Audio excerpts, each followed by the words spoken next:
परमेश्वर के सबसे क्लोजेस्ट और सबसे सामर्थी चेले ने लिखा है। आमीन। क्योंकि मायने रखता है आपकी लाइफ में कौन बात कर रहा है, और उस समय पहचानना कि जो ये बात कर रहा है ये कहां से कर रहा है, किस किंगडम से कर रहा है।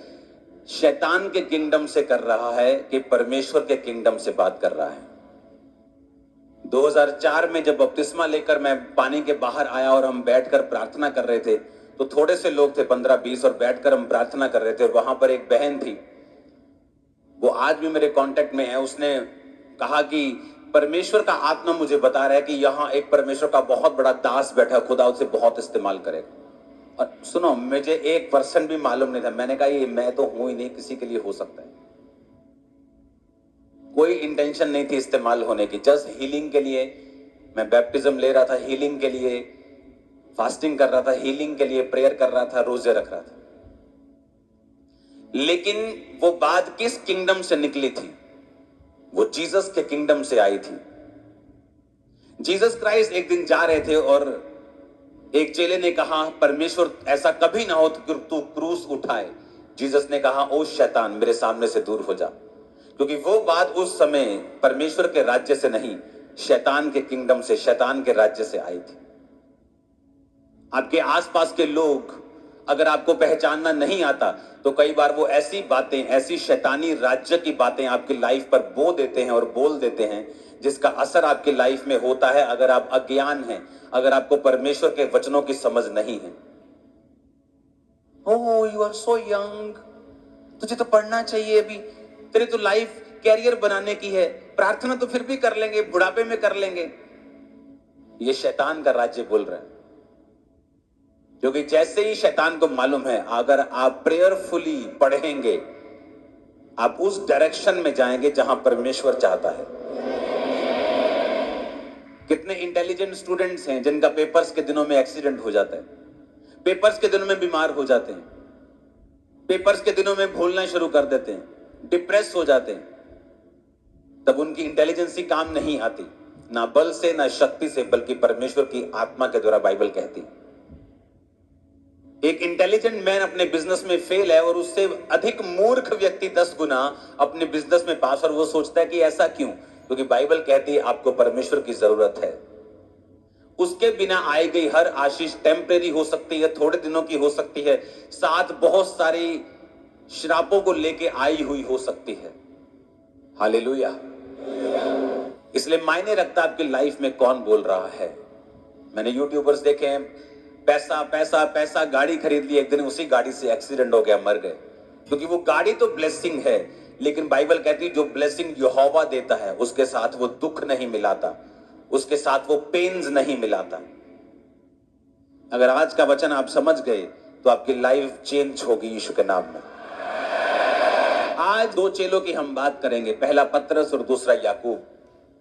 ये दोनों चेले परमेश्वर के बहुत करीब थे, इनको परमेश्वर का एक्सपीरियंस था, परमेश्वर के साथ चले थे। जब लंगड़े चलाने होते थे जब, तो चेले 12 होते थे, लेकिन जब मुर्दा को जिलाना होता था, कई बार जैसे 12 साल की लहू बहने वाली औरत को परमेश्वर ने चंगा किया, तो एक आराधनालय का सरदार यीशु मसीह के पास आके बोलता है कि परमेश्वर, मेरी 12 साल की बेटी मरने पे आ और उसे चंगा कर, हाथ रख। और जीसस क्राइस्ट रास्ते में जा रहे थे तो किसी ने कहा तेरी बेटी मर गई है, अब गुरु को दुख ना दे। यीशु मसीह ने अनसुना करके उसके घर में गए, चेलों को बाहर छोड़ा, पतरस, याकूब और यूहन्ना को साथ लेकर और माता पिता को साथ लेकर उस लड़की को बोला, हे लड़की, तलीता कुमी, यानी उठ। और बाइबल कहती वो उठ के बैठ गई। कौन थे वहां? पतरस, याकूब और यूहन्ना। आज हम 2 चेलों की बात करेंगे और इन 2 चेलों ने सेम चीज आपके लिए क्यों लिखी है, और परमेश्वर ने भी ये 2 बार बाइबल में क्यों होने दिया कि आपको सेम चीज 2, 3 बार, 4 बार परमेश्वर ने क्यों लिखी है? क्योंकि परमेश्वर एक खास मैसेज आपको देना चाहते हैं। और अगर ये खास मैसेज आप समझ गए, क्योंकि आपकी लाइफ इस पे निर्भर करती है, क्योंकि जब आप रास्तों में जाते हैं तो पुल आते हैं, आपके रास्ते 300 किलोमीटर चलने पर कोई पुल नहीं आया, इसका मतलब ये नहीं पुल आएगा नहीं, पुल आएगा। किसी का जल्दी, किसी का बाद में, किसी का बीच में, किसी का, तो परीक्षा आएगी, बाइबल कहती है। किसी की पहले होती है, किसी की बाद में होती है, किसी की बहुत ज्यादा होती है, किसी की पहले कम होती है, ये डिपेंड करता है, ये मायने ये तब रखता है कि परमेश्वर की प्लानिंग क्या है आपकी लाइफ में, वो कैसे चाहता है आपकी लाइफ में काम करना। ये इस चीज पर निर्भर करता है कि आपकी परीक्षा पहले होगी, बाद में होगी, कितनी होगी, कब होगी, कैसे होगी, ये कोई निर्धारित नहीं कर सकता परमेश्वर के अलावा। और दो चेले, पहला पतरस 4 उसकी 12-13, पतरस कहता है जो दुख रूपी अग्नि तुम्हें परखने के लिए भड़की है, अचंभा ना करो कि अनोखी बात तुम में बीत रही है। जैसे मसीह के दुखों में सहभागी होते हो, आनंद करो। बोलो अपने पड़ोसी को आनंद करो। ऊंची आवाज में बोलो अपने पड़ोसी को आनंद करो। आपको मालूम है आनंद करने का मतलब क्या है? अपने पड़ोसी को बोलो आनंद करो। कौन कह रहा है आनंद करो? पतरस कह रहा है आनंद करो। कह रहा पार्टी करो, खुशी मनाओ, दुखी मत हो। और दूसरा चेला जो इसी की तरह सामर्थी था और परमेश्वर के सबसे करीब था, वो था याकूब 1 उसकी 2 से 10 में लिखा, हे भाइयों, जब तुम नाना प्रकार की परीक्षाओं में पढ़ो तो इसको पूरे आनंद की बात समझो। ये भी कह रहा है आनंद की बात समझो। पतरस भी कह रहा है आनंद की बात समझो। यानी जब तुम्हें कोई परीक्षा पड़ जाए, वो परीक्षा क्या हो सकती है मैं नहीं जानता। मेरी लाइफ में कुछ और थी, वो बीमारियां थी, वो अटैक थे, वो डिप्रेशन था, वो विरोध था, वो कई तरह की चीजें थी। मेरी कॉलिंग बड़ी थी, परीक्षाएं बड़ी थी। आपकी कॉलिंग के हिसाब से, आपके फ्यूचर के हिसाब से, आपकी प्रिपरेशन, आपकी बुलाहट के हिसाब से परमेश्वर आपको परीक्षाएं देता है। लेकिन प्रॉब्लम यह है कि जब परीक्षा आती है तो विश्वासी का जो नेचर है वो कैसा है, ये मायने रखेगा कि वो परीक्षा में पास होगा कि परीक्षा में फेल होगा, या डिले होगा, या कंपार्टमेंट आएगी, या सप्ली आएगी, या कब उसकी क्लास क्लियर होगी। ये आपके नेचर और परमेश्वर के वचन की नॉलेज जो आपको है उस पर निर्भर करता है। अब एक परमेश्वर का दास जिसने लंगड़ों को चलाया, मुर्दों को जिलाया, वो कह रहा है कि जब तुम परीक्षा में पढ़ो तो कहता कोई अचंभी बात मत समझो कि मैं ही, मेरे साथ ही ऐसा क्यों हो रहा है, मैं ही ऐसा क्यों हूं, मेरे साथ ही ऐसा क्यों, दूसरे के साथ ऐसा क्यों नहीं। कहता मत समझो कि कोई अचंभी, कोई अनोखी बात तुम पे बीत रही है, पर कहता जैसे मसीह में के दुखों में सहभागी होते हो, आनंद करो। और याकूब कह रहा है कि जब तुम नाना प्रकार की परीक्षाओं में पढ़ो तो कहता पूरे आनंद की बात समझो। क्यों? ये चेले परमेश्वर के हमें आनंद करने के लिए क्यों कह रहे हैं? कोई आपके पास आके बोले ओह मुझे ये कैंसर का रोग है, आप बोलो जाओ पार्टी करो, जाओ आनंद करो। वो बोलेगा मार खानी है क्या तुमने? मैं कह रहा हूं कि मेरे घर में प्रॉब्लम हो गई, मैं कह रहा हूं कि मेरे ये हो गया, वो हो गया, तुम कह रहे हो आनंद करो। उसका कंडीशन ये है, इफ शर्त ये है कि वो परीक्षा आपके पाप के कारण नहीं होनी चाहिए। जैसे दाऊद की जिंदगी में बैतशबा के साथ पाप के बाद जो परीक्षा आई, वो परीक्षा परमेश्वर की ओर से नहीं थी।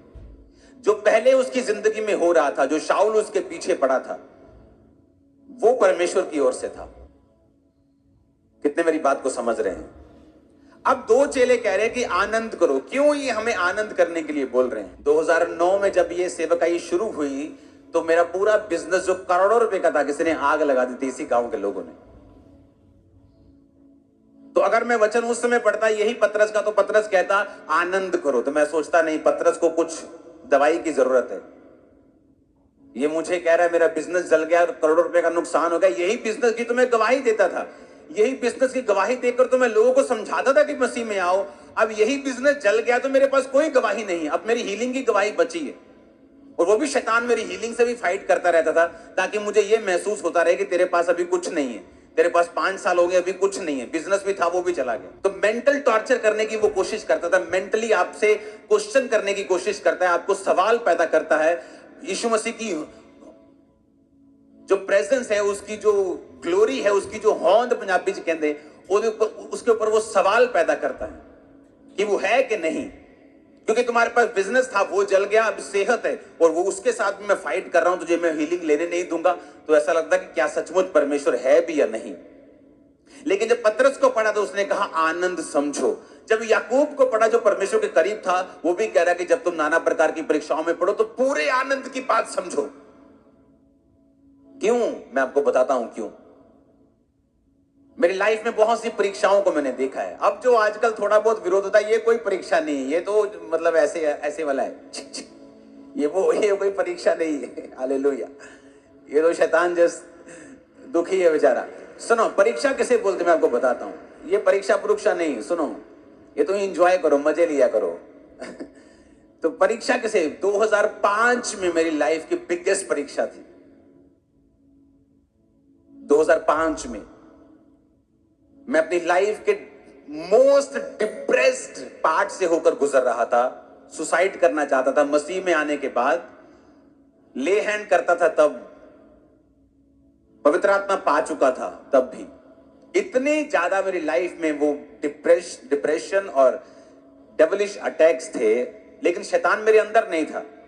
खेल खूल वाला काम परमेश्वर में आने के बाद एक विश्वासी नहीं करता। अगर वो सच्चा विश्वासी है, अगर वो परमेश्वर की पावर को समझता है, अधिकारों को समझता है कि शैतान मेरी जूती के नीचे है, मैं शैतान में खेलूंगा नहीं, तो वो खेल बंद हो जाती है उस दिन, जिस दिन इंसान समझ जाता है। प्रेयर करने की भी जरूरत नहीं, करवाने की भी जरूरत नहीं कि दुष्ट आत्मा मेरे से निकाल दो। अगर तुम क्रिश्चियन हो, शैतान को बोलो ये शरीर यीशु का है, तेरा नहीं, चल भाग यहां से यीशु के नाम में। That's it. वो खेल आनी बंद हो जाएगी।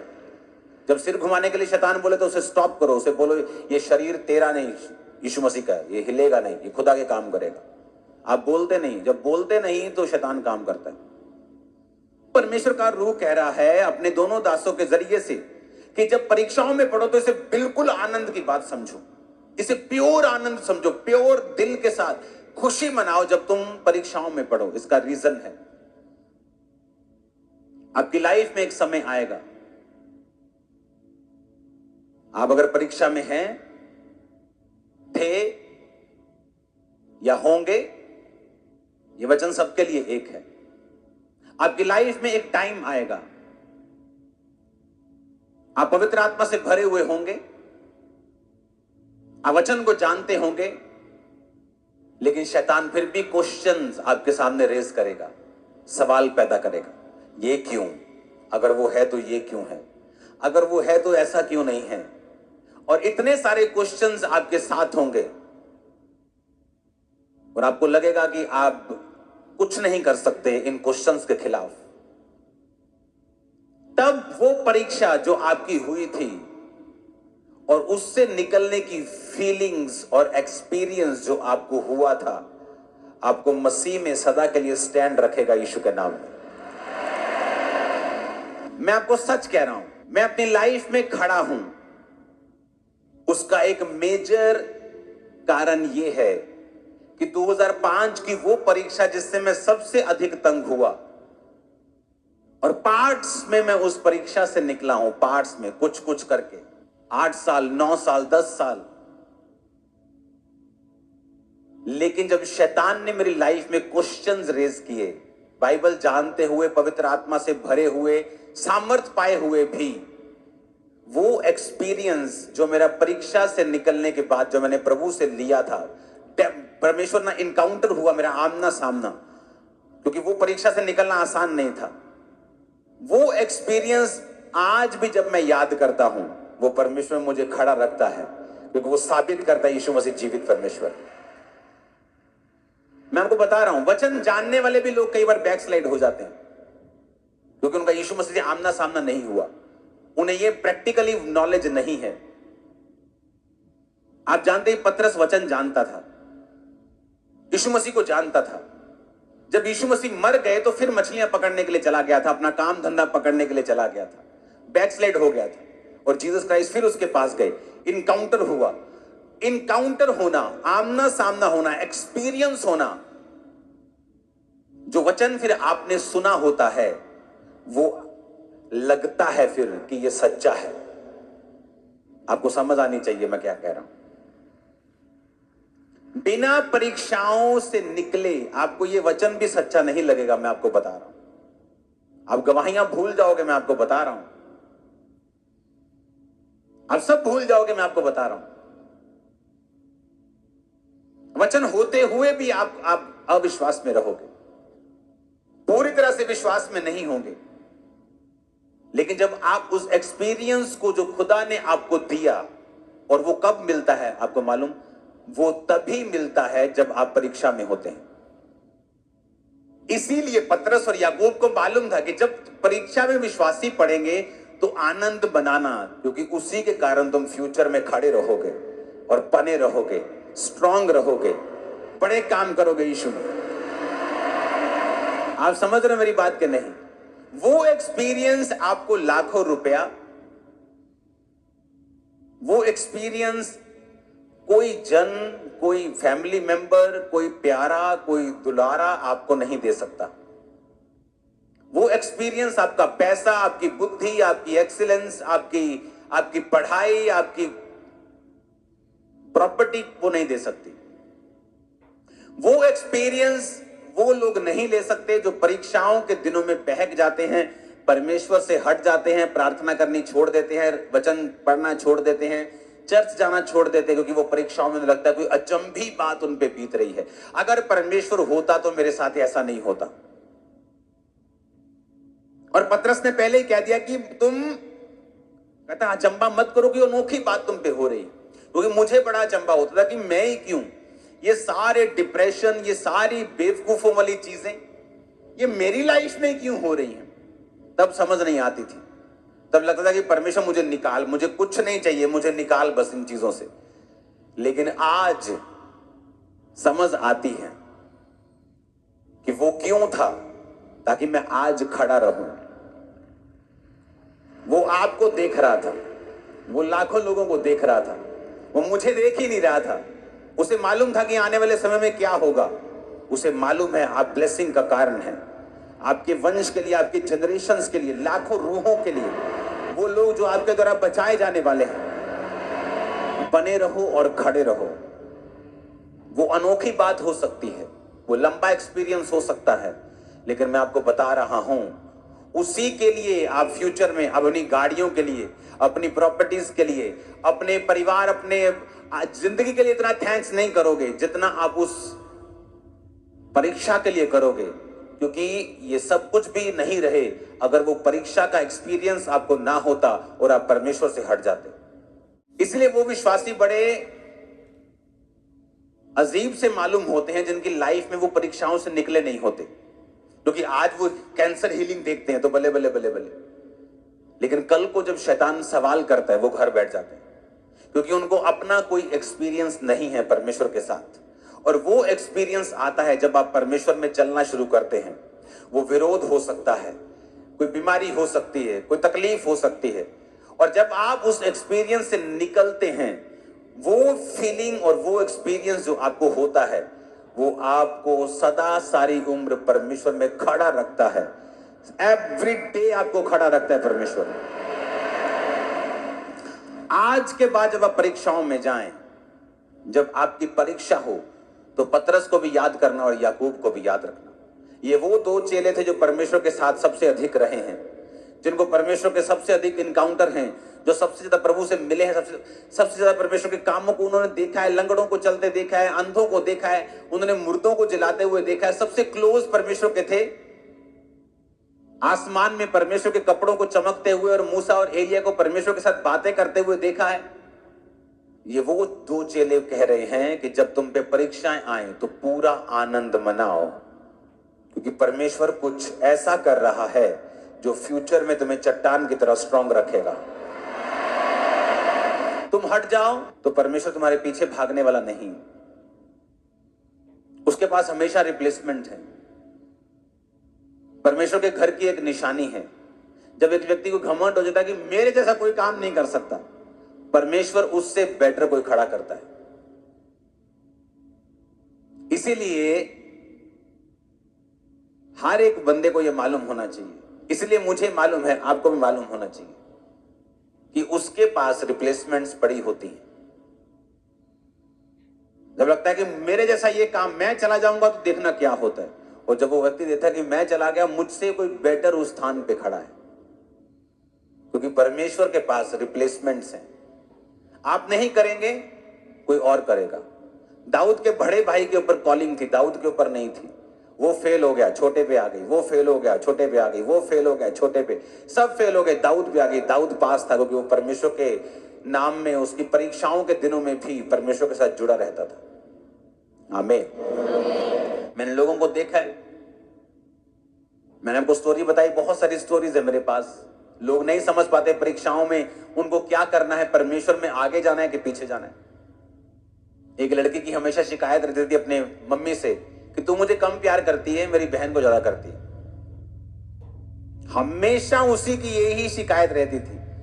और उसने आके बोलना कि मेरी मम्मी मुझसे, मैंने कहा तेरी मम्मी का प्यार तुझे नहीं चाहिए, तुझे परमेश्वर के करीब जाना है। खुदाबंद की प्लानिंग तेरी लाइफ में अलग है, तो प्रभु के करीब हो। खुदाबंद कई बार दुनिया से आपको रिजेक्शन देता है ताकि आप परमेश्वर के करीब हो सके। अगर तुम नहीं समझोगी तो फिर शैतान तुम्हें अपनी ओर ले जाएगा। बुलाहट छोड़ दी, भाग के शादी कर ली, सेवा से सदा के लिए दूर, वो लाइफ कभी वापस नहीं आई। मेरी लाइफ में मैं और मेरे भाई ने इकट्ठे बपतिस्मा लिया था, लेकिन मेरा भाई मेरे मम्मी और पापा से ज्यादा अटैच था और मैं कम अटैच था। वो छोटा ही रहा, मतलब वो 25 का था तब भी छोटा ही था, वो 15 का था तब भी छोटा था, तो मैं बड़ा ही था। लेकिन एक कारण था, जब बपतिस्मा लेने के बाद मेरी फैमिली में तगड़ा विरोध शुरू हुआ, तो उस विरोध के प्रेशर में आके मेरा भाई बैकस्लाइड हो गया और मैं आगे चला गया, क्योंकि मैं अटैच नहीं था इतना इमोशनली। अगर होता तो क्या होता आपको मालूम होता। तो कई बार परमेश्वर, आपको मालूम नहीं आपकी लाइफ में जो हो रहा है वो क्यों हो रहा है, उसका आने वाले समय में परमेश्वर उसकी उन चीजों को जाहिर करता है कि ऐसा क्यों हो रहा था। तुम्हें सिर्फ खड़े रहना और बने रहना। मैं खड़ा रहा, बना रहा। आई थिंक 2009 में, आई थिंक 2004 में मैंने बैप्टिज्म लिया, तो 2005 से इमेजिन कर लो वो बैकस्लाइड था। 5 निकल गया, 6 निकल गया, 7 निकल गया, 8 निकल गया, 9, 10, फिर वो वापस आया। उसकी वाइफ ने मुझसे बपतिस्मा लिया, मेरी मदर ने फिर मुझसे बपतिस्मा लिया, मेरे फादर ने फिर मुझसे बपतिस्मा लिया। अब हम अटैच हैं क्योंकि वो समय निकल गया, वो परीक्षा का टाइम निकल गया। अब कोई चक्कर नहीं है ऐसा। अब शायद मैं ज्यादा अटैच हूंगा, लेकिन कारण मैं आपको बता रहा हूं। रीजन ये था कि परमेश्वर का एक प्लान था। तो कहता अचंभी चीजों को मत लोगे, तो कुछ अचंबा तुम्हारे साथ हो रहा है, क्योंकि परमेश्वर कुछ माइक्रो चीजें तुम्हारी लाइफ में कर रहा है। तुम्हारी सोच के ऊपर वो काम कर रहा है, तुम्हारे सराउंडिंग में जो है उनके लिए वो तुम्हारी लाइफ में काम कर रहा है। कई बार आपका दोस्त आपको रिजेक्ट कर देगा, आप बोलोगे यार मैंने क्या किया है, ये मुझसे ज्यादा 10 गुना नीचे है, ये मूर्ख व्यक्ति इसका दोस्त है, इसके साथ ये बनती है, मेरे साथ क्यों नहीं बन रही इसकी। परमेश्वर नहीं चाहता, वो आपको अलग रखना चाहता है। पर आप शक कर रहे हो कि मैं अच्छा हूं कि नहीं। You are the best. आमीन। आप बेस्ट हो, क्योंकि परमेश्वर कुछ सुनो, अगर आप बच्चों वाले हैं या आप माता पिता हैं तो आप समझेंगे। आप अपने बच्चे की हर चीज को नोटिस करते हो, किसके साथ बात करता है, क्या खेलता है, क्या बोलता है, क्या खाता है, क्या पहनता है, कैसे सोता है। आप हर चीज में निगाह रखना चाहते हो कि आपको नहीं चाहिए कि कुछ गड़बड़ हो जाए।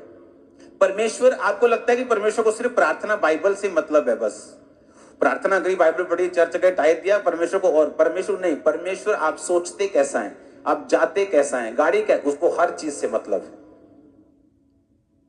और वो आपकी लाइफ में बिल्कुल बारीकी से काम करता है। अगर आप ध्यान से देखें तो बस इतना रहम कर देना कि तुम बने रहना परमेश्वर में। पाप में रह के जो परीक्षाएं आएंगी वो तुम्हें कम करने के लिए होंगी, पवित्रताई में रहकर जो परीक्षाएं आएंगी वो तुम्हें बढ़ाने के लिए होंगी। बस ये एक फर्क तुम अपने आप तय कर लेना, क्योंकि पंगा लिया है शैतान के साथ, जप्फी पाई है तो परीक्षा आई है, कि शैतान को थप्पड़ मारा तो परीक्षा आई, कि प्रभु के साथ जप्फी डली है तो परीक्षा आई। अगर तो शैतान के साथ जप्फी डली है तो परीक्षा आई है, तो फिर वो घटाने के लिए है। अगर प्रभु के साथ हक किया है तो परीक्षा आई, वो तुम्हें बढ़ाने के लिए है। तो परमेश्वर मैनेजिंग आपकी लाइफ में करता है, छोटी छोटी चीजों पर भी वो काम करता है। आपको फ्रस्ट्रेशन हो सकती है, कई बार आपको खिजाहट आ सकती है, आपको अजीब लग सकता है, लेकिन परमेश्वर आने वाले समय को देख रहा है। मेरा विश्वास है कि अब परीक्षाओं में आप आनंद को मनाएंगे, आप उसमें खड़े रहेंगे, विश्वास के साथ अड़े रहेंगे। आमीन ऊंचा तो ये बरकत आपकी है।